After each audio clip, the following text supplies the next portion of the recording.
죄형 법정주의의 의. 죄형 법정주의는 형법의 3대 기본 원칙 중에서 가장 중요한 원칙입니다. 죄형 법정주의란 어느 행위를 범죄로 처벌하기 위하여는 그 행위가 행하여지기 이전에 국회가 제정하는 법률에 의하여 그 행위를 범죄로 하고 그에 과하여져야 할 제재를 규정하여 놓아야 한다는 이념을 말합니다. 죄형 법정주의는 일반적으로 법률 없으면 범죄 없고 형벌 없다고 하는 라틴어로 정의됩니다. 이 원칙은 라틴어로 표현되어 있지만 로마법에서 유래하는 것이 아닙니다. 포이에르바아가 1801년 그의 교과서에서 법률 없으면 범죄 없고 법률 없으면 형벌 없다라고 한 말에서 유래합니다.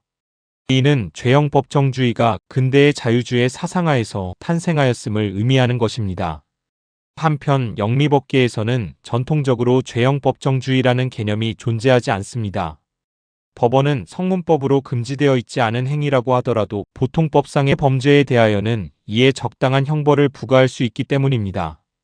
다만 최근 인권의식이 신장됨에 따라 영미법계에서도 전통적인 법원칙인 적정 절차의 원칙을 확대하고 실체적 적정의 이론을 도입하여 처벌 범위의 확대를 억제함으로써 실질적으로 죄형 법정주의의 기능을 수행하게 하고 있습니다.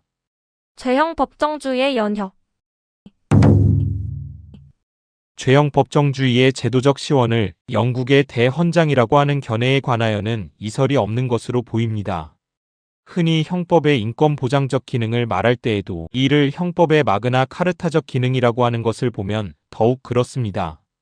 이러한 견해는 대헌장이 어떠한 자유인도 동등한 신분을 가진 자의 적법한 재판에 의하거나 또는 국가의 법률에 의하지 아니하고는 체포되거나 감금되거나 영지를 박탈당하거나 법적 보호를 박탈당하거나 추방되지 아니하고 어떠한 방법에 의하여도 회멸되지 아니하며 또한 짐은 그를 향하여 가지 아니하고 또한 사람을 파견하지 아니한다고 하여 국왕에 대한 자유인의 약속을 규정했기 때문이라고 생각됩니다. 이러한 견해는 나아가 죄형 법정주의가 확립될 때까지의 과정상의 제도로서 영국의 권리청원과 권리장전을 예시할 뿐만 아니라 미국의 필라델피아를 필두로 하는 여러 주의 권리선언 등을 거론합니다. 이러한 과정을 통하여 미국 헌법에는 1788년에 어떠한 사후법도 제정되어서는 아니 된다는 소급처벌 금지가 규정되었고 1791년에는 법의 적정한 절차의 규정이 추가된 바 있습니다. 그러나 죄형 법정주의는 과거 봉건적이라고 상징되던 세력에 대하여 자유인이 되고자 했던 시민계급의 자유와 평등을 쟁취하기 위한 시대정신의 표현이라고 해야 합니다. 이러한 의미에서 본다면 죄형 법정주의의 진정한 시원은 시민계급에 의하여 구제도가 일소된 1789년의 프랑스 혁명에 있다고 하는 것이 타당하다고 생각됩니다. 프랑스 혁명이야말로 그동안 응축되어 왔던 시대정신이 폭발하여 봉건 세력의 상징인 국왕에 대항하고 시민의 방패로서 죄형 법정주의를 제도로서 확립하였기 때문입니다.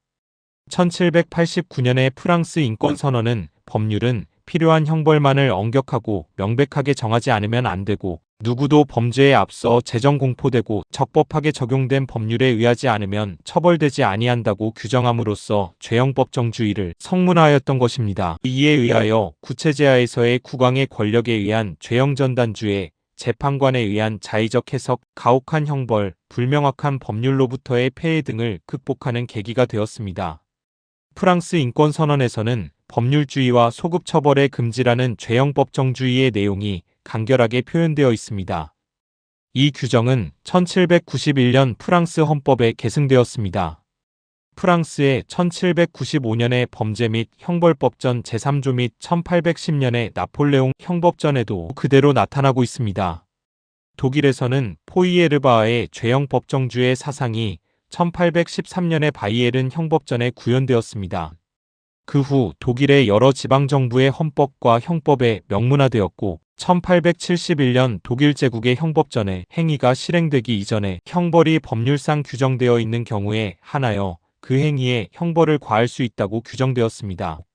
요컨대 죄형 법정주의는 프랑스 혁명을 정점으로 하여 포이에르바아의 표어에 의하여 근대형법의 기본 원칙으로 자리잡게 되었다고 정리할 수 있습니다. 죄형 법정주의는 근대법의 사상에 있어서 중심에 있었다고 할 수 있습니다. 사상적으로 죄형 법정주의를 중심에 서게 했던 핵심적 사상으로는 사회계약설, 심리강제설 및 법치주의를 예시할 수 있다고 봅니다. 첫째, 사회계약설입니다. 베카리아는 범죄와 형벌에서 법률만이 각각의 범죄에 대한 형벌을 규정할 수 있다. 이 권한은 사회계약에 의해서 통일되어 있는 사회 전체의 대표자인 입법자에게만 속한다라고 주장하였습니다. 베카리아는 범죄와 형벌이 사회계약, 즉 사회의 총회 또는 시민의 의사에 근거할 필요가 있다고 하는 입장에서 죄형법정주의를 주장한 것입니다. 이러한 의미에서 사회계약설은 죄형법정주의의 사상적 근거가 되었다고 할 수 있습니다. 둘째, 심리강제설입니다. 포이에르바에 의하면 인간은 쾌락을 추구하고 불쾌를 회피한다고 하는 합리적 공리적 인간상을 전제로 하여 범죄에 의해 얻어지는 쾌락보다도 범죄에 대하여 과하여지는 형벌에 의한 불쾌가 더 크다는 것을 미리 법률에 규정해 놓으면 사람들은 범죄를 저지르지 않게 될 것이라고 주장하였습니다. 이를 흔히 이미 언급한 바와 같이 심리강제설이라고 합니다. 이와 같이 포이에르바하는 법률에 의하여 범죄와 형벌을 일반인에게 예고하고 경고함으로써 범죄를 예방하고자 하는 일반 예방주의의 입장을 취하였습니다. 셋째, 법치주의입니다. 형법사적으로 볼 때 근대형법상의 죄형법정주의는 중세형법상의 죄형전단주의를 극복하는 과정에서 확립된 원칙입니다. 당시 형법 밖의 법제사에 의하면 법치가 신치 또는 인치를 극복하는 과정에서 법치주의가 확립되고 있음을 알 수 있습니다. 이와 같이 형법의 밖에서는 법치주의가, 형법의 안에서는 죄형법정주의가 확립되었다고 할 때 죄형법정주의는 법치주의의 한 갈래이고 법치주의에 대한 형법적 표현이라고 이해할 수 있습니다.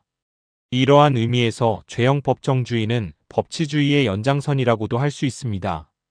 이 외에도 죄형법정주의와 사상적 유대를 가지는 것으로는 로크의 자연법 사상, 몽테스큐의 상권 분립의 사상, 벤담의 입법론 등이 거론될 수 있다고 봅니다. 죄형법정주의의 취지. 죄형법정주의란 죄와 형을 법으로 정해야 한다는 원칙을 말합니다. 그 취지는 죄형법정주의의 확립 과정에 잘 투영되어 있습니다. 그것은 죄형을 법정함으로써 예측 가능성과 법적 안정성을 확보하려는 것이었습니다. 법적 안정성은 모든 법이 궁극적으로 달성하여야 할 법의 이념 중의 하나입니다. 국가 권력에 대한 예측 가능성과 시민 생활의 안정을 위한 전제로서의 법적 안정성에 대한 보장이 담보될 수 없다면 근대 시민이 그토록 염원했던 자유와 평등이 궁극적으로는 실현될 수 없었기 때문입니다.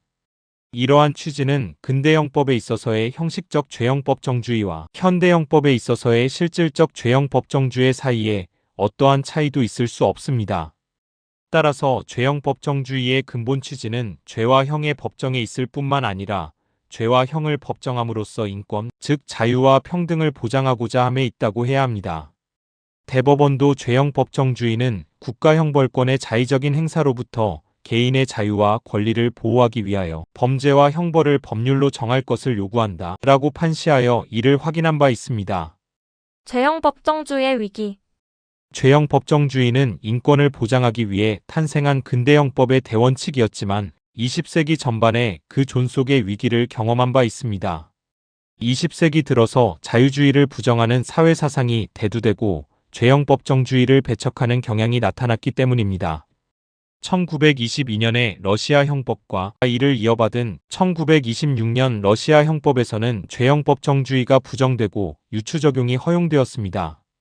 특히 1926년 형법에서는 무엇인가의 사회적으로 위험한 행위가 이 법전에 직접 규정되어 있지 않은 때에는 그것에 대한 책임의 근거 및 범위는 이 법전 중에서 가장 유사한 종류의 죄를 규정하는 조항에 따라서 정하여진다라고 규정되었습니다. 또한 1935년의 나치에 의한 형법 개정 후에 독일 형법은 법률에 의하여 가벌적이라고 선언된 행위 또는 형벌법규의 기본 사상 및 건전한 국민 감정에 따라서 형벌에 처할 만한 행위를 범한 자는 벌하여진다. 그 행위에 직접 적용되는 형벌법규가 없는 때는 그 행위는 그것과 가장 적절한 기본 사상을 가진 법규에 의하여 처벌된다고 규정하여 형벌법규의 유추 적용을 허용함으로써 죄형법정주의를 부정하였습니다. 그러나 제2차 세계대전 후에는 죄형법정주의를 존중하는 풍조가 세계적 경향으로 되자 죄형법정주의는 다시 부활하였습니다. 독일에서는 1946년 제2차 세계대전 후의 개정으로 구규정 제2조는 삭제되었고, 소련에서도 1960년에 죄형 법정주의를 명문으로 규정하였습니다. 1948년에는 세계인권선언에 나타났고, 1966년에는 국제연합 총회에서 채택되어 1976년에 발효한 시민적 및 정치적 권리에 관한 국제규약에 의하여 국제적으로도 승인되기에 이르렀습니다. 이리하여 현대형법은 궁극적으로 근대형법이 경험했던 죄형 법정주의의 위기에 대한 전철을 다시 밟지 않기 위하여 이미 언급한 바와 같이 죄형 법정주의를 부활시킨과 동시에 후수라는 바와 같이 죄형 법정주의의 내용을 그 파생 원칙의 적정성의 원칙을 추가하여 이해하고 있습니다. 이러한 의미에서 근대형법에 있어서의 죄형 법정주의를 형식적 의미의 죄형 법정주의라고 하고, 현대형법에 있어서의 그것을 실질적 의미의 죄형 법정주의라고 부르게 된 연유를 이해할 수 있습니다. 죄형 법정주의의 근거. 현대 국가에 있어서 죄형 법정주의는 자유주의의 요청과 민주주의의 요청을 실현하는 대원칙이라고 할 수 있습니다. 죄형 법정주의가 죄와 형을 법으로 정하여 자유의 보장을 추구한다면, 자유주의는 죄로 규정된 것 이외의 활동은 자유라고 요청하고, 민주주의는 죄와 형에 관하여는 시민의 의사를 반영하기 위하여 국회로 하여금 이를 법률로 규정하도록 요청하고 있기 때문입니다. 결국 현대 국가에 있어서의 죄형 법정주의는 자유주의와 민주주의의 공통된 요청인 자유의 보장, 즉 인권의 보장을 형사법적으로 실현하기 위한 제도라고 할 수 있습니다. 이미 언급한 바와 같이 자유와 평등은 근대형법에서도 추구되었던 궁극적인 이념이었습니다. 헌법은 모든 국민은 신체의 자유를 가진다. 누구든지 법률에 의하지 아니하고는 체포 구속압수수색 또는 신문을 받지 아니하며, 법률과 적법한 절차에 의하지 아니하고는 처벌 보안 처분 또는 강제 노역을 받지 아니한다고 규정하고 있습니다. 또 헌법은 모든 국민은 행위 시의 법률에 의하여 범죄를 구성하지 아니하는 행위로 소추되지 아니하며 동일한 범죄에 대하여 거듭 처벌받지 아니한다고 규정하고 있습니다.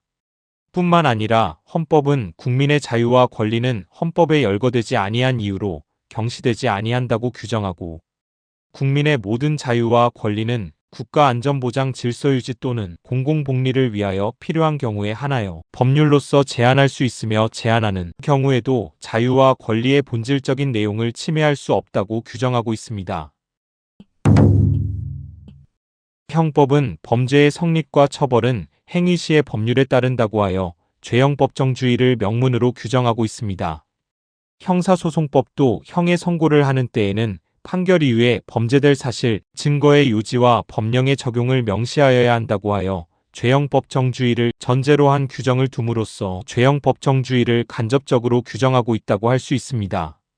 한편 죄형 법정주의에 관한 규정이 형사법보다도 헌법에 먼저 규정되게 된 연유도, 근대법이 시민의 자유와 평등을 보장하기 위하여 인간으로서의 천부인권을 시민적 총의가 표시된 문서, 즉 헌법에 규정한 데에서 찾을 수 있습니다.